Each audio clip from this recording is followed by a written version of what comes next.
Call of Duty shocked the gaming world when the hidden Nazi zombies mode was found on World at War back in 2008. From there on, a foundation was made from this popular extra in the series. I'm the Radioactive Threat Inducer, and this is my top 5 zombie maps for Call of Duty.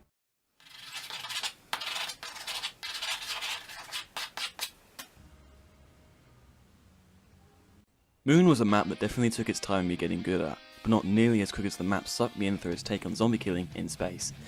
Being thrown into the realm of space is a doozy, but with new enemies added such as the perk-stealing astronaut, the zero-G gravity taking place, and those monkey things from 5 and Kino der Welt are back as well. Except this time they can teleport, so expect to die at times, a lot. This definitely proved a challenge to seasoned zombie slayers, including myself, and from my experience, controllers were thrown in the process. However, looking past the rather exceeding the difficulty, you can see a very well made map that works rather well when the game is playing to your favour, because as mentioned before, it's bloody hard. You start off on Earth at Area 51 where things seem relatively calm while you rack up some points, feeling like a lazy teenager who just got out of bed on a Sunday morning and raided the fridge for a snack. That is, until the siren blares out and all hell breaks loose. The zombies have now broken out into their 28 Days Later-esque sprint mode and are coming at you from all angles to feast on your precious brain. And they won't ever stop coming. Seriously, they won't. It's an infinite wave of zombies. Oh, but fear not. The teleporter has now opened and you can teleport to the moon, grab an astronaut suit, and continue the slaying for round 1. I love the addition to go back to Area 51, even when you're on the moon. From there you can pack a punch your weapon and get the perk closest to the teleporter, which consists of either Speed Cola or Juggernog. Brilliant. Oh, and the Easter egg for this was good too, especially when you get to blow up the whole Earth.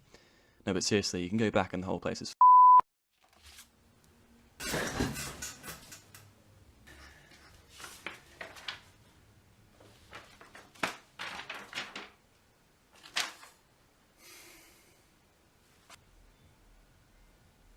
Most likely the first Black Ops Zombies map you played when first picking up the game, Kino der Welt comes in at number 4 on my list.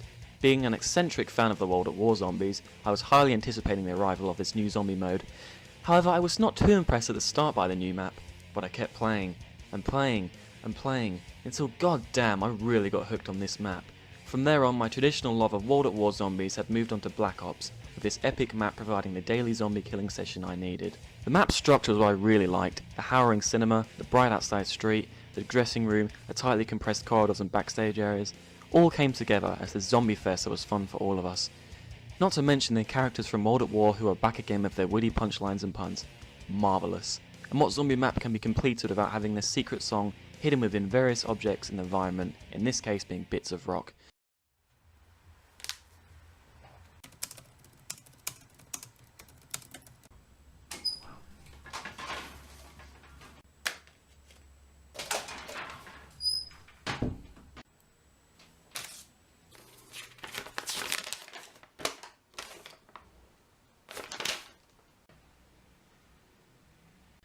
Along with Moon being one of the only decent expansion packs for Black Ops, Soz Not Soz Shangri-La and Call of the Dead, Ascension was an absolute blast to play through.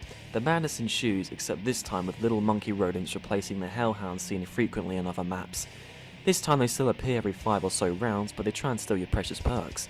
They're small, but can be hard as hell to kill. Get rid of them all without them touching any of the perk machines, however. You get a free perk for you and all your teammates, and of course your regular max ammo to boot when finishing the round. I can't decide if I prefer these to the dogs. They were annoying as hell but provided a sense of thrill when the space pods dropped down, and then I know I have to prepare to defend my Juggernog to the death from these banana eating fanatics. I also like the little things such as turning the power on, revealing to the game's colour changing from the pale grey to the normal vibrant coloured zombie killing experience we are all used to. The whole map is great fun, with places to camp out and train, with interesting areas that catch your eye every so often when running past at the endless horde right behind your heels. I do however think setting the pack-a-punch machine up was a bit tedious. Riding all those damn carriers wasn't the most fun of things.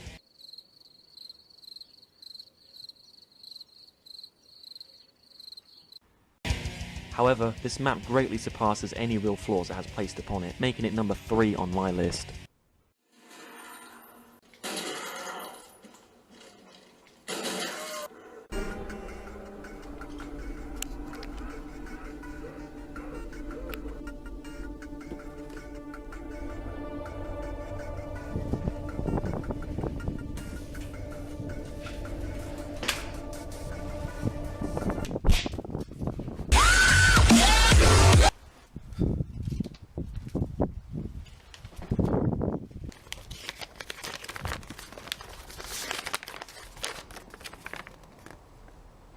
After the disappointing likes of Transit, and even to the extent of Die Rise, which I didn't really enjoy too much either, we are presented with what I think is the best zombie map to come out for Black Ops 2, being Mob of the Dead. The first thing that struck me for the map was a change of characters. God, I really didn't like the newcomers for Black Ops 2 originally, with the two old men, a scientist nerd dude and the busty Texan. These characters really didn't do it for me, and I know a lot of people feel the same way about this. Their punchlines were annoying, and they were all around unlikable characters for the most part. Anywho, flash forward to Mob of the Dead, and we have some interesting new characters that seem to be under some gangster-esque vibe, which I thought was really awesome. Even the start-up short movie that plays before the game starts, by far the best one I have seen in ages. However, onto the map. The whole prison aspect was a wonderful place to lay down a foundation of zombie hordes, and they managed to pull it off very well. The big environment provides many places to find different strategies of killing the undead, and hides many secrets too, with parts scattered around everywhere for making things such as a plane that takes you to the Pack-a-Punch machine, where you have to get in an electric chair to be transported back to the island once done. New enemy types see a big hulking pissed off security guard that appears every so often and sometimes decides to break the random weapon box or any perk machines nearby. I couldn't decide if he was just a general annoyance or provided a bit more of a challenge to the game. I'll go with both.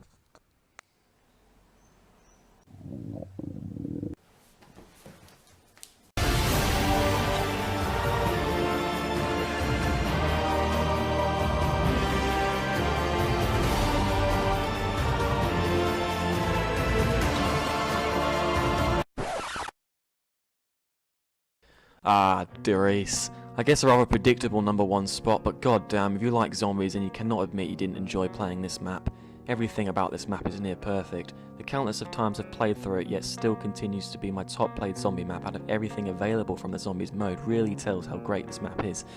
Of course you may disagree with my overdubbed opinion and praise for Derice, but I can remember the day downloading the World at War zombie packs and this map being the one I was most looking forward to.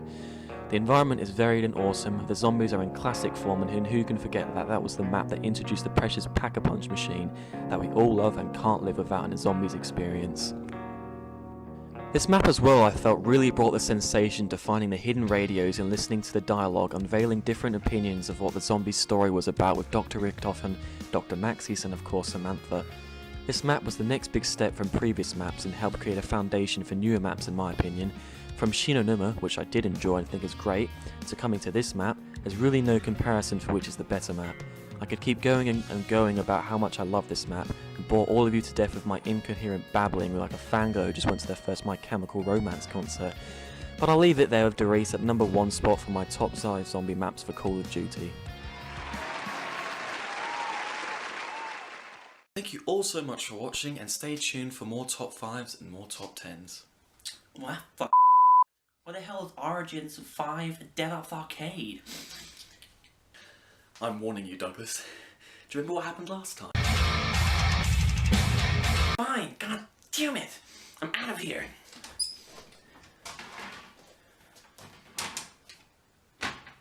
But your channel still sucks.